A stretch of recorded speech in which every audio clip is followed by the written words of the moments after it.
Liam Brooks always felt slightly out of place on the top floor of Carter Global.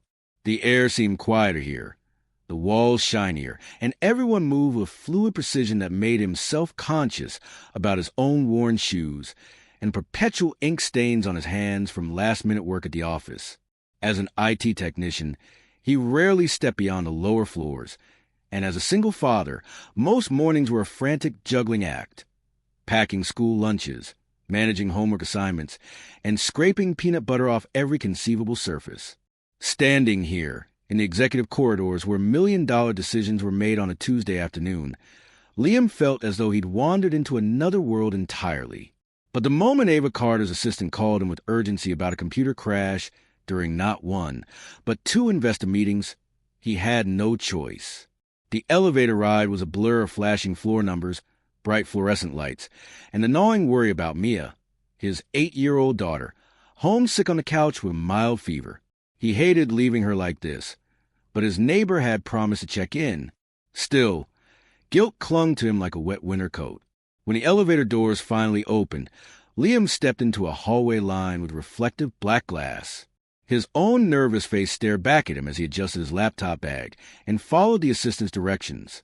Every step toward the CEO's office felt heavier than the last, and he tried, vainly, to banish images of accidentally deleting a billion-dollar presentation. The office door was open when he arrived. Instead of the intimidating space he imagined, cold steel, intimidating artwork, and an overpowering sense of wealth, he found something almost startlingly domestic. The walls were warm, bathed in soft lighting, and subtle paintings adorned them. Floor-to-ceiling windows let in sunlight that made the polished wood gleam. Ava Carter's desk was sleek, organized, and almost uncharacteristically minimal. A laptop, a notebook, and a delicate potted plant that seemed incongruously fragile. Liam approached cautiously, powering on the machine. A few moments later, the computer flickered to life and, without warning, a thumbnail preview popped onto screen. Liam froze. It wasn't a file, not a spreadsheet, not a presentation. It was a photo. A woman sat by a sunlit lake, completely natural, unposed, serene in a way that contradicted the polished, untouchable CEO he had known from news articles and company memos. The image vanished as quickly as it appeared, leaving Liam blinking at the blank screen, the warmth of her expression lingering in his mind. He barely had time to process before soft footsteps sounded behind him. He turned, startled, to see Ava Carter herself, tablet in hand, posture impeccably straight.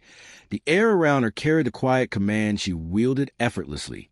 Her eyes scanned him, then the computer, and finally lingered on the hesitant expression he couldn't quite mask. "Is everything working?" she asked, smooth yet carrying an unmistakable edge of expectation. Liam swallowed. His words caught somewhere between professionalism and panic. "Yes, just checking a few things," he muttered. The computer, as if sensing his nervousness, restarted again, forcing him to focus. Ava set her tablet on the desk. "This has been happening all week.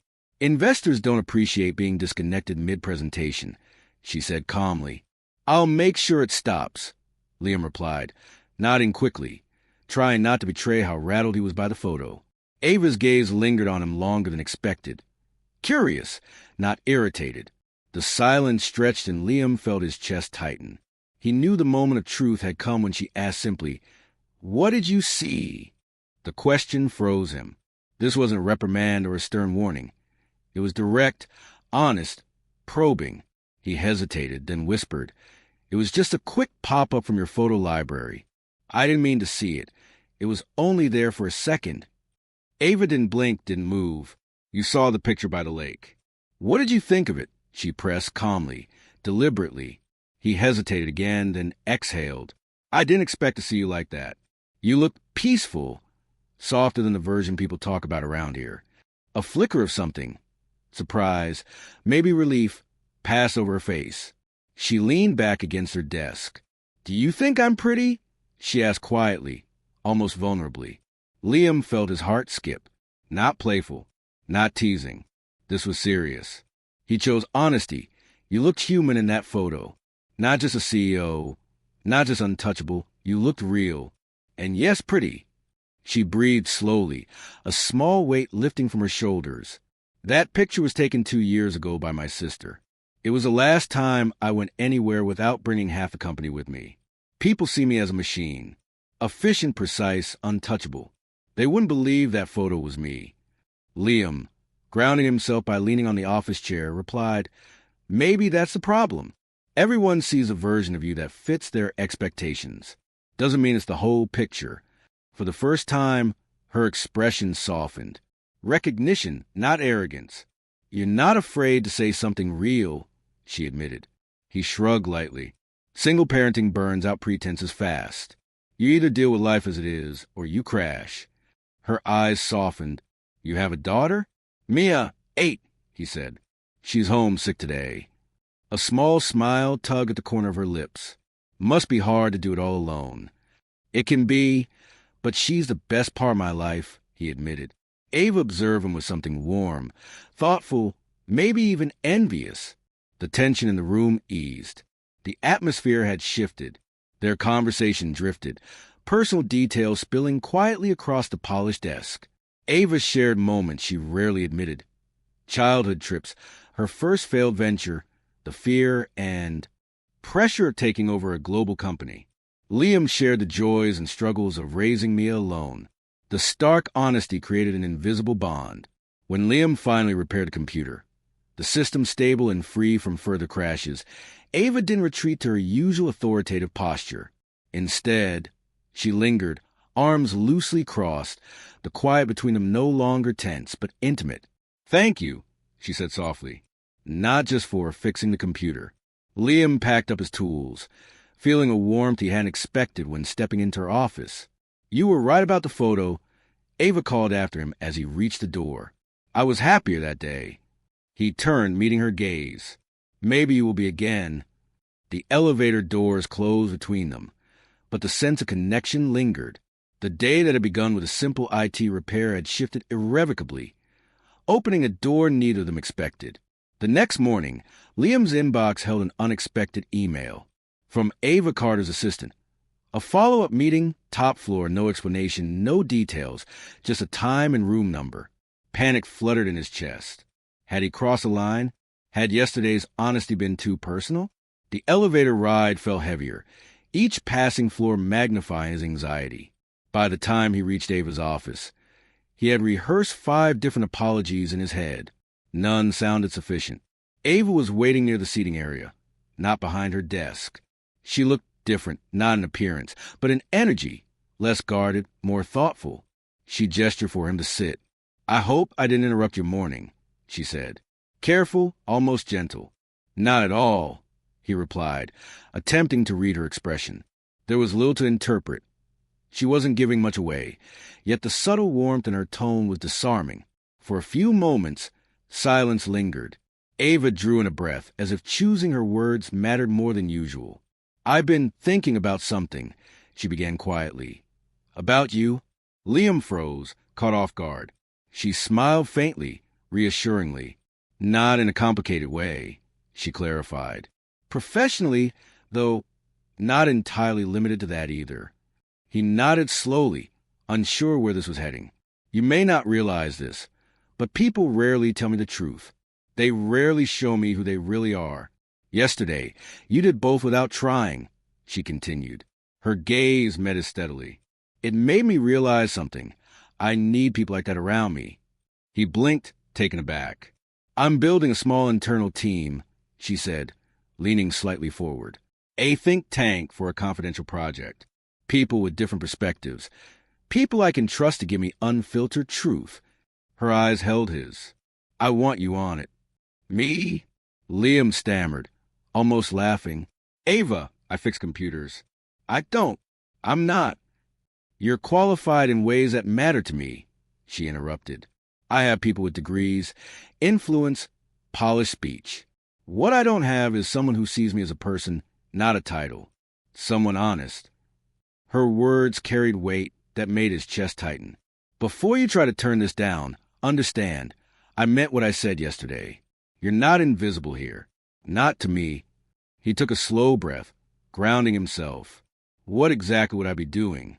helping me evaluate systems, she said. Technical, yes, but also operational workflow. Things people won't tell me because they're afraid. You see things differently. I need that. And, she added softly, I trust you. The simplicity and sincerity of her statement struck him more than anything. He wasn't used to this kind of trust at her level. Okay, he said finally. Yes, I'll join the project. A subtle relief softened her shoulders. Good. I'm glad. She extended her hand.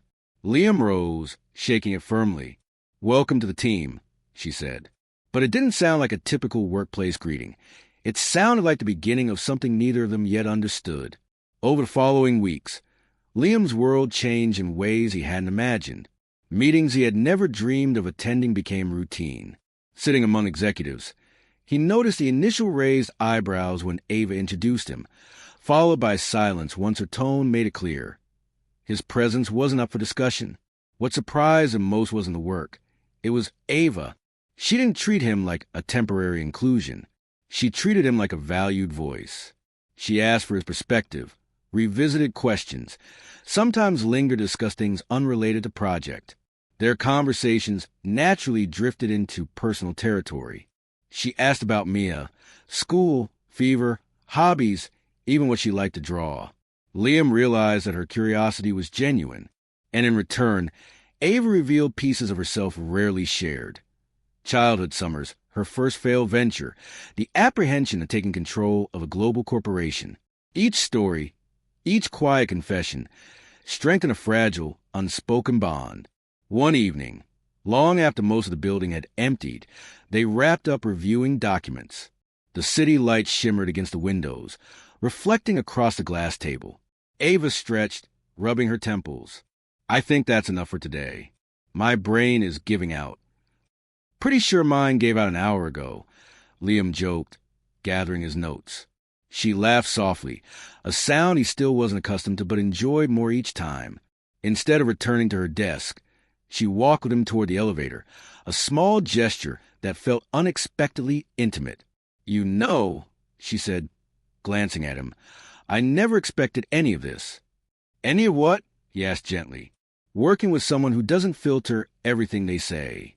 Someone who doesn't treat me like a headline or a position. She paused, searching his eyes. Someone who sees me. I don't see a CEO when I talk to you, he said quietly. I see a person carrying more than anyone should have to. Her expression softened, a quiet acknowledgement of something long withheld. The elevator chimed. The door slid open, but neither moved inside.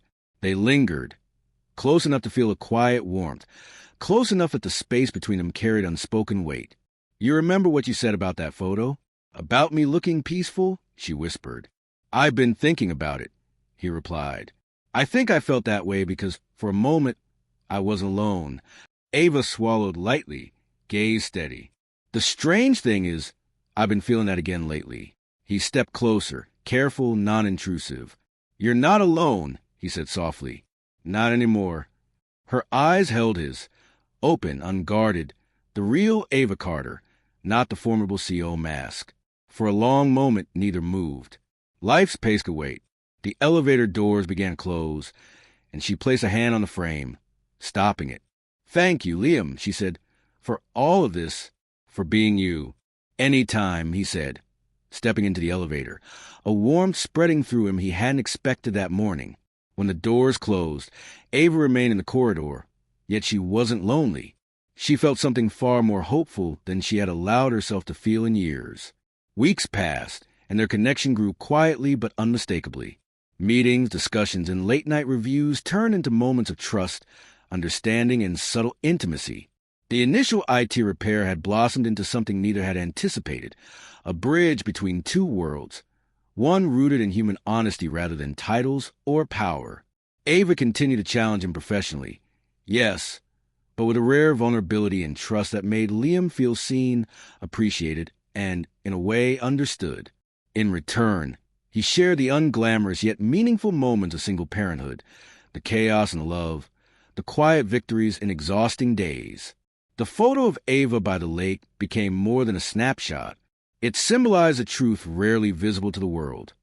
Beneath the polished exterior of the CEO, beneath the demanding schedules and constant scrutiny, she was capable of laughter, reflection, and longing.